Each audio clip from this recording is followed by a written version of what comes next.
আসসালামু আলাইকুম রহমতুল্লাহ। আমরা আমাদের বাচ্চাদেরকে কি খাওয়াই দেখুন। এটা হচ্ছে এক কালারের রং, এটা হচ্ছে আরেক কালারের রং এবং আরেকটি হচ্ছে আরেক কালারের রং। এগুলো যখন আমাদের বাচ্চারা কিনে খাবে শখ করে, তখন পেটের মধ্যে যাওয়ার সাথে সাথেই কিন্তু এক ধরনের রিয়াকশন দেখা দেবে। এ কারণে দেখবেন ছোট বাচ্চারা এখন বেশিরভাগ পেটের অসুখে ভোগে। বিভিন্ন ধরনের পেটের অসুখ কিন্তু এগুলোর কারণেই কিন্তু সৃষ্টি হয়।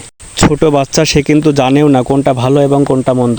সবাই তার সমবয়সী সবাই এই জিনিসটা খায়, এ কারণে সেই কিন্তু খায়। এগুলা কিন্তু পুরাটাই রং এবং সেগারইনের মিক্সার।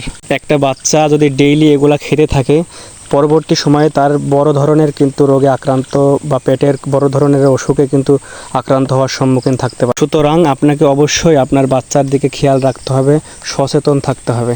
আপনার একটু অসচেতনাই কিন্তু তার হলো বিপদের কারণ ডেকে আনতে পারে। আপনার কাছ থেকে টাকা নিয়ে গিয়ে সে কী খাচ্ছে সেই বিষয়ে একটু আপনাকে সচেতন হতে হবে। এগুলা কিন্তু আম, লিচু, জুস নামে তারা চালায়, কিন্তু আসলে এগুলা ক্ষতিকর।